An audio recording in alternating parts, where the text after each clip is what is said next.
Krishna, dear devotees. Today we are going to discuss shloka number 2.29. It is like this. आश्चर्यवत् पश्यति कश्चिदेन मार्श्यवद वदति तथैव चान्यम् आश्चर्यवन्यमन्यं शृणोति श्रुतवाप्येनं वेद न चैव कश्चितः। श्रील प्रभुपाद जी द्वारा तात्पर्य। श्रील प्रभुपाद जी की जय। कोई आत्मा को आश्चर्य से देखता है, कोई इसे आश्चर्य की तरह बताता है। तो कोई लोगों को आत्मा कैसे लगती है? आश्चर्य लगती है, शॉकिंग लगती है। और कोई इसे आश्चर्य की तरह बताता है, कोई इसे शॉक न्यूज़ की तरह बताता है, तथा कोई इसे आश्चर्य की तरह सुनता है और कोई इसे शॉकिंग न्यूज़ की तरह सुन रहा है। किंतु कोई कोई इसके विषय में सुनकर कुछ नहीं समझ पाते, और कुछ लोग आत्मा के बारे में सुन के भी उन्हें कुछ समझ में नहीं आता। ठीक है। श्रील प्रभुपाद जी द्वारा तात्पर्य। श्रील प्रभुपाद जी की जय। चूँकि गीता उपनिषदों के सिद्धांत पर आधारित है, तो गीता उपनिषद क्या है? उपनिषदों के सिद्धांतों पे, रूल्स एंड रेगुलेशंस पे क्या है? बेस्ड है। अतः कठोपनिषद में 1.2.7 इस श्लोक का होना कोई आश्चर्यजनक नहीं है।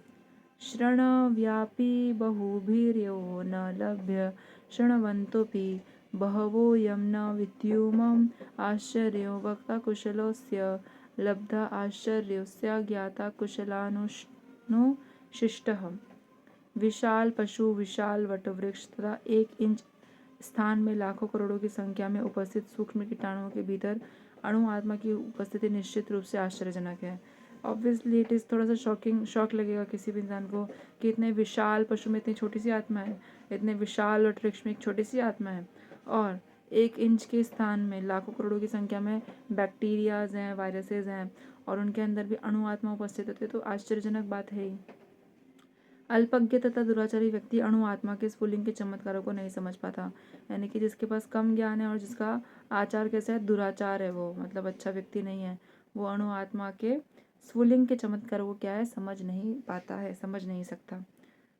भले ही उसे बड़े से बड़ा ज्ञानी जिसने विश्व के प्रथम प्राणी ब्रह्मा को भी शिक्षा दी हो, क्यों ना समझाए। यानी कि उसको कितना भी अच्छा टीचर समझा दे, जिन्होंने ब्रह्मा जी को ज्ञान दिया है, वो भी अगर आके उनको समझाएंगे तो भी ऐसे प्राणियों को समझ में नहीं आएगा। वस्तुओं के स्थूल भौतिक बोध के कारण इस युग के अधिकांश व्यक्ति इसकी कल्पना नहीं कर सकते। तो वस्तुओं के स्थूल भौतिक बोध, यानी कि जो मटेरियल चीज़ें होती हैं उनका जो स्थूल भौतिक बोध है, उनके स्टेशनरी होने का जो ज्ञान है के कारण इस युग के अधिकांश व्यक्ति इसकी कल्पना नहीं कर सकते कि इतना सूक्ष्म कण किस प्रकार इतना विराट तथा इतना लघु बन सकता है। तो बहुत सारे लोग इसकी इमेजिनेशन भी नहीं कर सकते कि इतना छोटा एलिमेंट किस प्रकार कैसे इतने बड़े से विराट रूप को और तथा इतने छोटे लघु रूप में बन सकता है, चेंज हो सकता है। अतः लोग आत्मा को उनकी संरचना या उसके विवरण के आधार पर ही आश्चर्य से देखते हैं। तो उन लोग क्या करते हैं? उसकी मतलब आत्मा की संरचना कैसी है उसको कैसे देखते हैं? उनके विवरण के आधार पर ही आश्चर्य से देखते हैं। संरचना यानी कि बनावट और उसके विवरण डिस्क्रिप्शन के बेसिस पे उसको थोड़ा सा शौक तरह से देखते हैं। इंद्रिय तृप्ति की बातों में फंस कर लोग भौतिक शक्ति माया से इस तरह मोहित होते हैं कि उनके पास आत्मज्ञान को समझने का अवसर ही नहीं रहता। यद्यपि यह तथ्य है कि आत्मज्ञान के बिना सारे कार्यों का दुष्परिणाम जीवन संघर्ष में पराजय के रूप में होता है। तो कुछ लोग इंद्र तृप्ति की बातों में फंस कर क्या करते हैं?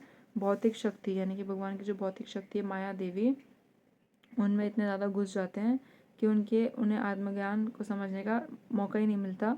और ये भी सही बात है कि जिसने कभी आत्मज्ञान प्राप्त ही नहीं किया, आत्मज्ञान उसे मिला ही नहीं, तो सारे कार्यों का दुष्परिणाम जीवन संघर्ष में पराजय के रूप में होता है।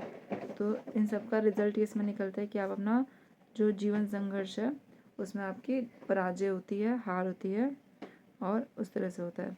संभवतः उन्हें इसका कोई अनुमान नहीं होता कि मनुष्य को आत्मा के विषय में चिंतन करना चाहिए और दुखों का हल खोजना चाहिए।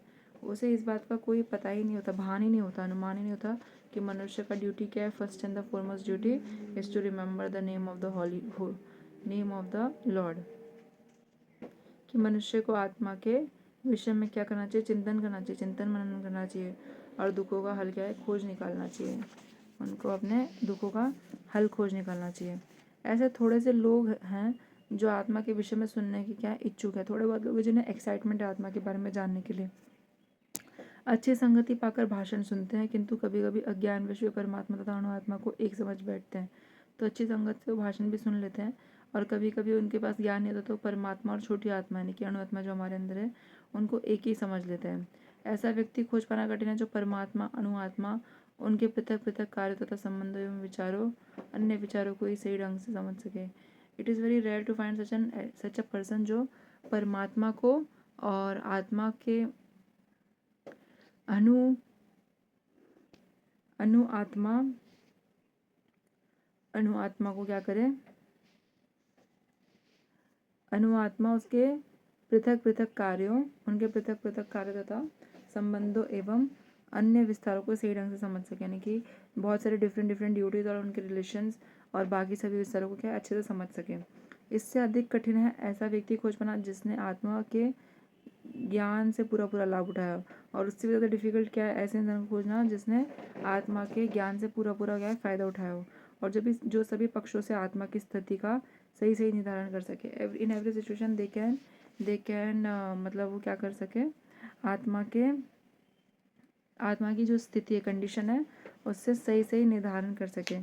सभी पक्षों से आत्मा की स्थिति का, आत्मा की कंडीशन का सही निर्धारण कर सके। किंतु यदि कोई किसी तरह से आत्मा की इस विषय को समझ लेता है तो उसका जीवन सफल हो जाता है। मान लो किसी ने आत्मा को बहुत अच्छी तरह से समझ लिया तो उसका जीवन सफल हो जाता है। उसका जीवन क्या हो जाता है, सफल हो जाता है, फुलफिल हो जाता है। इस आत्मज्ञान को समझने का सरलतम उपाय यह है कि अन्य मतों से विचलित हुए बिना परम ब्रह्मांड भगवान श्री कृष्ण द्वारा कथित भगवद गीता के उपदेशों को ग्रहण कर लिया जाए। तो आत्मज्ञान को समझने का सबसे इजी मार्ग है कि आप बिना किसी डिस्ट्रैक्शन के और बिना किसी प्रमाण के, बिना किसी सर्टिफिकेट के भगवान ने जो भगवद गीता के उपदेश दिए उनको क्या करें, एक्सेप्ट करें, ग्रहण करें। किंतु इसके लिए भी हम इस जन्म में या पिछले जन्मों में प्रचुर तपस्या की आवश्यकता होती है। अगर आप ऐसा कर रहे हैं तो इसका मतलब है कि आपने इस जन्म में या फिर पिछले जन्म में बहुत ज़्यादा तपस्या की है, तभी आपको ये सौभाग्य मिलता है।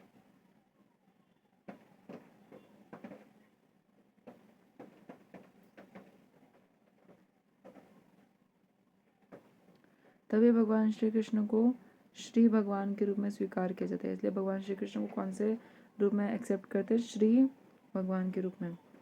पर भगवान श्री कृष्ण को इस रूप में जानना शुद्ध भक्तों की अहेतु की कृपा से ही होता है, अन्य किसी उपाय से नहीं।